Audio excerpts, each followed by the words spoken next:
இப்போ வதக்கி விட்டாச்சு. உப்பு கறியை போடுறோம்.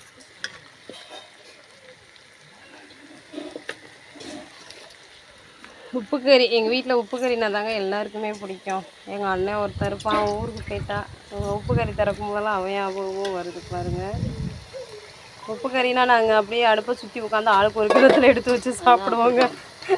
குடும்பமே அப்படியே உட்காந்து சாப்பிடுவோம். இருந்தாலும் இருக்கும்போது தெரியாது, இப்போ ஊரில் இருக்கிறதுனால கொஞ்சம் ஃபீலிங்ஸ் ஆகுது. உப்பு கறி எல்லாருக்குமே பிடிக்கும். செஞ்சு பாருங்கள். உப்பு கறினாவே டேஸ்ட்டாக விரும்பி சாப்பிடும் குடும்பமே, எல்லாரும் நல்லா சாப்பிடும். அந்த ஓரத்தில் வெங்காயமாக இருக்குது பாருங்க, நல்லா குட்டி பச்சியா கறி வெந்துருச்சாம்மா? நாட்டுக்கோழி கறியாக இருந்தால் இன்னும் வேகலை, இன்னும் கொஞ்சம் நேரம் வேகணும். இது வந்து கடைக்கோழி கறி. கடைக்கோழி கறிங்கிறதுனால அலசு புளிஞ்சு போடுறதோடு தான் வச்சுக்கணும். நாட்டுக்கோழி கறியாக இருந்தால் அலசு புளிஞ்சு போட்டு தண்ணி தம் கட்டி நல்லா தண்ணி வேகிற அளவுக்கு வைக்கணும். இது கடைக்கோழி கறி பிராயல் கோழினால நம்ம வந்து அலசி போட்டோம்னாவே அது வேகிறதுக்கு சரியாக இருக்கும். இதில் என்ன போடணும்னா சீரகமும் தண்ணிலாம் ஊற்றக்கூடாது. நம்ம தண்ணி ஊற்றக்கூடாது. தண்ணி அலசி புளிஞ்சு போடுறதோடு சரியாக போச்சு.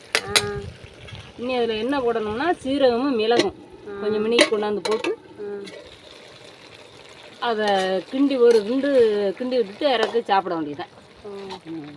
சாப்பிட்டா நல்லாயிருக்கும். சீரகம் மிளகு அவ்வளோதான். இறக்க போயில தான் போடணும். இறக்க போயில போட்டு ஒரு பிரட்டி அப்படி கொதிக்க விட்டோம்னா கபக்குன்னு மூடி எடுத்துகிட்டு போக வேண்டியதான். வாங்க அம்மிக்கல்ல எப்படி அரைக்கணும்னு சொல்லி பார்க்கலாம். ரொம்ப வருஷத்துக்கு அப்புறம் போதுமாம்மா? கொஞ்சம் வைக்கலாம்.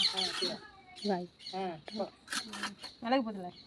வாங்க அம்மிக்கல்ல எப்படி அரைக்கிறேன்னு சொல்லி பாருங்கள். ஈரமாக இருக்கும் அந்த பக்கம். ரொம்ப நாளாச்சு அம்மிக்கல் அரைச்சி.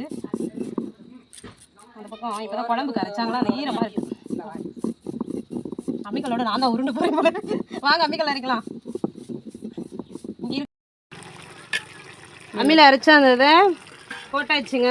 எங்கள் அம்மா தான் அரைக்க போச்சு, நான் தான் வாங்கி நான் அரைக்கிறேன்னு சொன்னேன். உப்பு கறி வந்து அவ்வளோதான், ரெடி ஆகிட்டே இருக்குது. இந்த மிளகு சீரகத்தை போட்டு நல்லா கிண்டிட்டோம்னா வேலை முடிஞ்சிச்சுங்க. காரம் வந்து அந்த காஞ்ச மிளகாவும் மிளகு தான் காரம் வந்து நல்லாயிருக்கும். உப்பு கறி ட்ரை பண்ணி பாருங்கள், சூப்பராக இருக்குங்க.